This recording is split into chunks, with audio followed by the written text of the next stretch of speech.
I was born into an ordinary family. My mom passed away when I was small, so I was raised by a single dad. I met my husband at work, where I was employed as a product development manager. It was a multi-business organization focused on the food industry and owned by his family. He praised the dish I created, saying it tasted the best. That was the start of our relationship, and before I knew it, we were married. The family owned and operated 20,000 supermarkets nationwide. That was my husband's family. Unless it was a very rural area, there was at least one in your neighborhood. It was that famous and successful. Moreover, they branched out to the restaurant business and shopping center operations.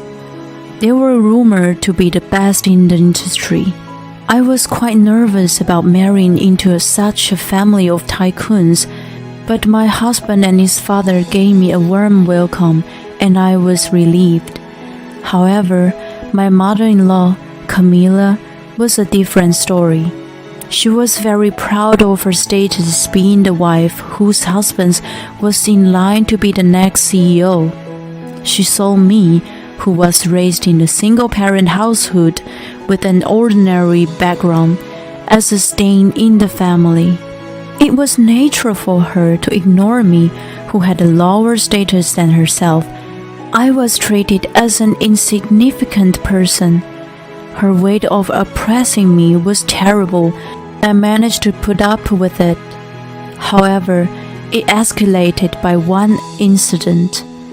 My menu design was chosen to be used for one of the popular restaurants in the shopping center where the family managed. I graduated from a design school, which I applied to my current job, so I was a little confident.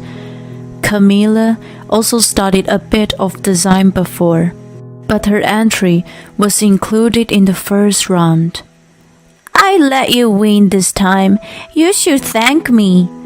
She was mortified by losing against me and acted like a sore loser. She started resenting me since then. She couldn't stand me in the spotlight, and her harassment got worse and worse. To begin with, she had only taken a short design course once.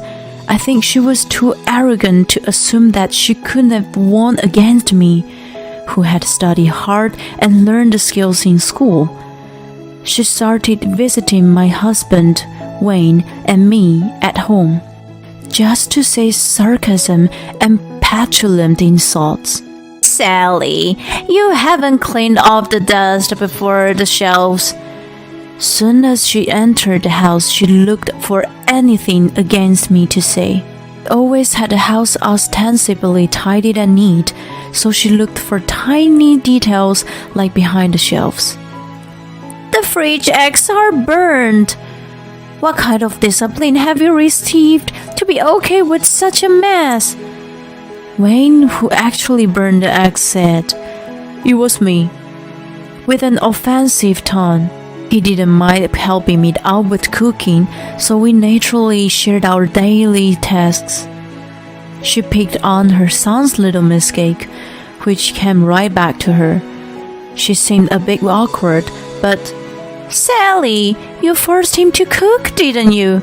What a wife! I always took perfect care of my husband and never slacked on cooking and chores." She changed the subject and criticized me. Even though Wayne tried to stop her, she continued until I apologized. "I'm sorry." I always ended up apologizing for what I was not sure of, and then she usually put on a satisfactory smile and finally left. Wayne understood my hardship and was also tired of his own mother. "I'm sorry about her." He apologized to me every time. "No worries. I just need to put more effort into housework. It's true that I'm giving you a lot more than I should." "No way. It's her fault, no matter what. I need to protect you more." I had to confirm him and tell him that he was doing his best. He had consulted with his father about his mother's harassment, but I supposed he had forgotten about his busy schedule. From the way, she hadn't changed a bit. Well, I just needed to not take it too seriously. I had hoped that she would be softer as she aged, so I had never imagined that she would do something like that. When Wayne's cousin had a baby, a celebration was planned. Thanksgiving Day was chosen for the occasion. To introduce as many family members, it was set to coincide with the big gathering. The family of the cousin was a well-known confectionery, so the number of relatives to join was over 80 people.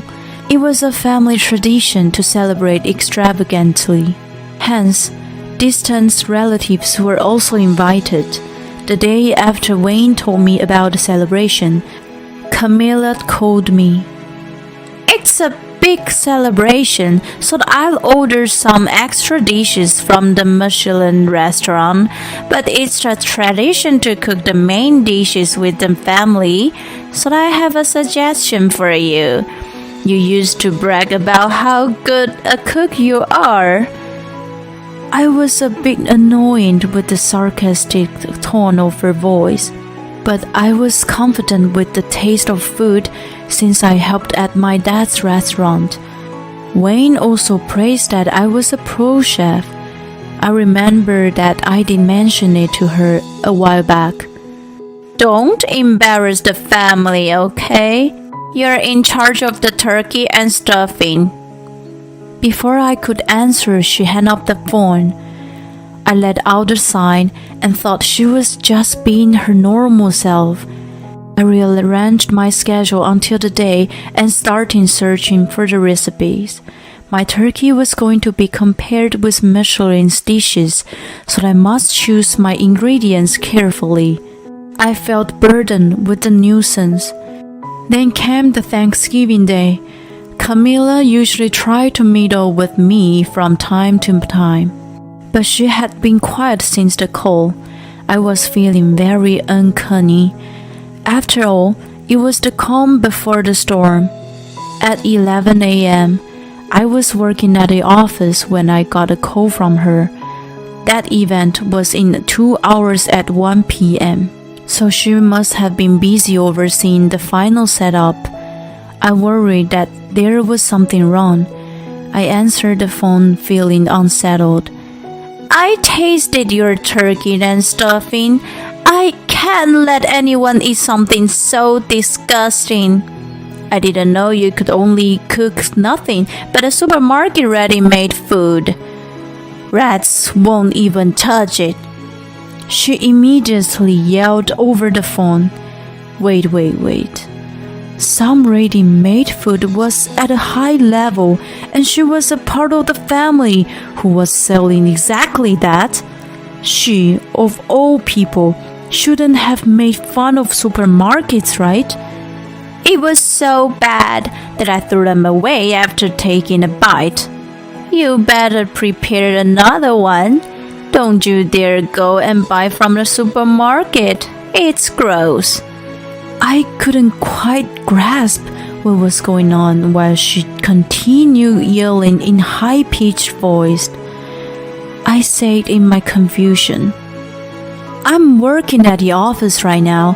I'm in the middle of rushing to finish a job that came in the last minute."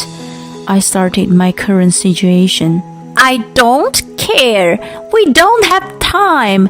You better come over here and prepare something right away. That's your important job." She was out of control. There was something she had misunderstood. She must have not been informed that there was a change with the person in charge of cooking today. I did take up the task, but I was assigned to another job for a reason.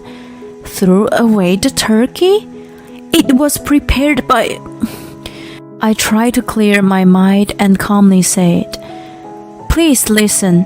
I've been working at the office since this morning. I was no longer in charge of cooking, so I had free time." "What? Then who made that?" She sounded stunned and was having a hard time understanding. I heard her gasp, and "What are we going to do? We only have 2 hours left," she ranted. "Whatever you want to do, it's already too late." "This is your fault. You didn't inform me. You must do something, or else I will tell everybody you threw out the turkey away." She became hysterical when the reality bit. I couldn't have her telling everyone such a lie, so I had no choice but to rush to my in-laws' house. The road was heavily congested by the holiday traffic. When I finally arrived, it was a little past noon, about 1 hour before the event. I had already told Wayne about the call. So he hastily ran over to me, looking pale. "All the dishes are set up except the main. It's thrown in the trash, and everyone is confused as to who could have done such a terrible thing," he explained to me as we entered the room, where the atmosphere was as tense as a crime scene. Camila must have been desperate, that as soon as she saw me, "It's her, Sally, who threw it away. It's say that the murderer returns to the scene of the crime. She wasn't here before, so she must be the culprit." She started yelling incomprehensible things. I could foresee what was to come, so I asked Wayne for a favor. The turmoil of Camila continued. "What have you done, Sally? Just because you're from an ordinary background, you don't have to resent a distinguished family. It's disgusting that you would go to such lengths. You are evil," she screamed at me. Around us were Wayne's grandmother, aunts, uncles, cousins, their wives, and other relatives, who had gathered hearing the commotions. They all looked at me with reproachful eyes, believing what she had said. I calmly explained. "It wasn't me who trashed the dish. I had no reason to do so." Camila quickly objected. "Who else would do such a thing? Only an ungrateful person like you can spoil the celebration," she ranted. I kept my cool and calmly denied her delusional accusation. "I was working at the office this morning. If you don't believe me, please check with my colleagues." That's when Camila called and told me that she threw away the food. "How dare she! Not only she looks down on me, but she accuses me of such a terrible sin." She appealed to everyone around us while she pretended to cry. I wouldn't have thought that anyone would believe her performance in a normal case, but this was different. Camila, who had been a member of the family for the past 20 years, had more trust compared to me. The blame was still on me. Undeterred, I retorted, Ask my colleagues to prove that I was at the office all morning. Then I will be cleared from the false accusation." It would prove Camila's lie. When I decided to fight back, the savior I had been waiting for appeared. "I asked Sally to take some of my jobs. It was an urgent request, but she took it up willingly." It was Jim, my father-in-law. Behind him stood Wayne with a relieved look on his face. Right. I had asked him for a favor to get a hold of his dad earlier. Jim was going to miss the celebration because his business schedule was packed. When he heard that I was in trouble with his wife and relatives, he rushed back home. I was confident to clear my name without him. But the influence of the next head of the family was more powerful. Yea, let the counterattack begin. His explanation turned all the suspicion to Camila. "Sally, is it true what she said to you over the phone?" he asked.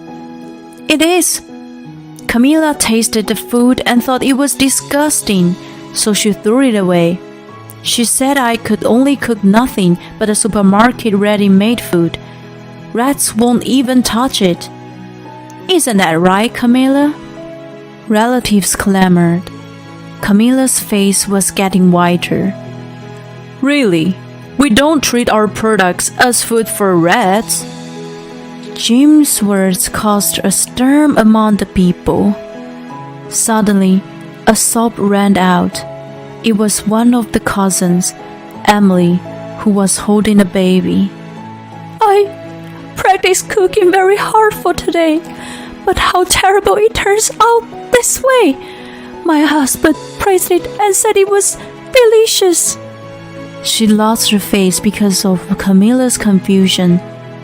Her desperate plea echoed in everyone's mind. It was Emily who had taken up my task this time. She was the star of the celebration, but since everyone was coming to meet her baby, she wanted to return her favor. She told me that she wanted everyone to enjoy her food. I readily agreed and taught her how to cook. After Jim, who was usually strict about the taste, gave thumbs up, we welcomed this day. She told me to keep it secret as she wanted to surprise everyone, but I didn't expect her to keep it from Camila, who was in charge of the celebration. Never mind. Emily's food was bad? That was why you threw it away? Right? Camila was agitated by Jim's rage. No, I didn't know it was Emily's. Shut up, whoever made it. It's unacceptable to just throw away food.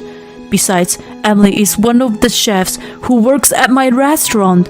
You're saying that my taste is wrong for letting her work there? No way! I never meant that way. It was too late to deny it now. You did it yourself. Emily worked at a Japanese restaurant in a shopping center, where Jim managed. Even though it was a traditional American cuisine she had to cook this time, her skill was top-notch. Although I was the one teaching her at first, she easily surpassed my skill in the perfect roast. She had to teach me French cuisine at the end. Moreover, her French cooking had been endorsed by Jim. Camila had no talent in cooking to have criticized Emily's food. She actually had weird taste buds.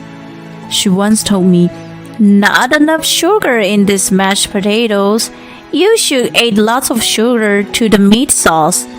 She once gave me misguided advice from a superior point of view. Yes, Camila had a palate that made all her dishes very sweet. Jim, while reflecting on his own ignorance in spoiling his wife. I guess everything tasted bad except for sweet food, he sighed. Camila begged for Jim's forgiveness, but it was not him she should have apologized to. It was Emily. Camila, you're apologizing to the wrong person. Besides, throwing away perfectly good food is unspeakable. Apologize to the people who favor the food I create. I blurted out of my frustrations. Camila showed no remorse and grabbed my shoulders with a menacing look on her face. I thought it was yours. The food made by the low class from a single parent like you shouldn't be served on the upper class table. If I knew it was Emily's, I wouldn't have thrown it away. It's all your fault. You conspired this. It was Wayne's aunt who scolded Camila's obscenity. You know I'm divorced, right? I can't believe you look down on single parent. I guess you think I'm despicable too? Besides, there are few single parents here. You're degrading us all, right? She went hard on Camila. No, that's not it. I'm only thinking about Sally, she argued, but the aunt's anger hadn't cooled down. Enough hearing from you. I see your true color now. I've never liked you anyway. You've always been so pretentious. Camila trembled and crumbled down to the floor. At that point, a deep roar filled the room. What's all this fuss? I was looking forward to the celebration. The voice of dignity was an old man in a wheelchair. I couldn't remember who he was, but Wayne noticed my confusion and said, "You met him at our wedding." This man of all people was the current CEO and the grandfather of Wayne. It is unforgivable to throw away food. Every dish is filled with the chef's heart and soul. Anyone who treats it with disrespect should be prepared to suffer the consequences. He spoke quietly, but with the tone of persuasion, and continued. My late wife, God bless her, struggled to eat when she was a child. Her family was poor. She caught fish and wild rabbits herself to eat, but she eventually became ill. At such a time, a farmer she knew brought pumpkins for her. The sweetness of the pumpkin reminded her of the late grandmother, whom she lost earlier that year. At that moment, she felt the presence of the Almighty. Everyone was listening intently to the narrative of the head of the family. Every food is cooked with the feeling of those involved. She often said fondly that she was comforted by the kindness of the ones who prepared them. He stopped there and looked at each person in the room, and then continued to say, It's unthinkable for the family who has been trading various foods to mistreat them. Surely, none of this is so disgraceful. Of course not, Jim replied, and everyone else nodded in agreement. Camila was the only one who was frozen in time. After this incident, Jim realized that she wasn't good for him and the family, and decided to divorce her. There was no one who upset his decision. Camila, who was proud of her status, understood the absolute authority of the head of the family and didn't fight against divorce. Not only she ruined the celebration, but her misconduct with the food was heavily blamed. She could do nothing but weep and apologize. She received a small amount of alimony and was kicked out of the house. Afterward, she moved into a public nursing home. She was famous for being pretentious, so the rumor of her being kicked out of the family spread quickly, and no one in the home wanted to be friends with her. For someone who had her share of extravagance of all those years, it must have been such a humiliation. She brought what goes around comes around onto herself. It was way too late for her to regret what if. I feel no sympathy toward her, following my grandfather-in-law's teaching. With gratitude for food and love for my husband, I prepared a meal for Wayne today.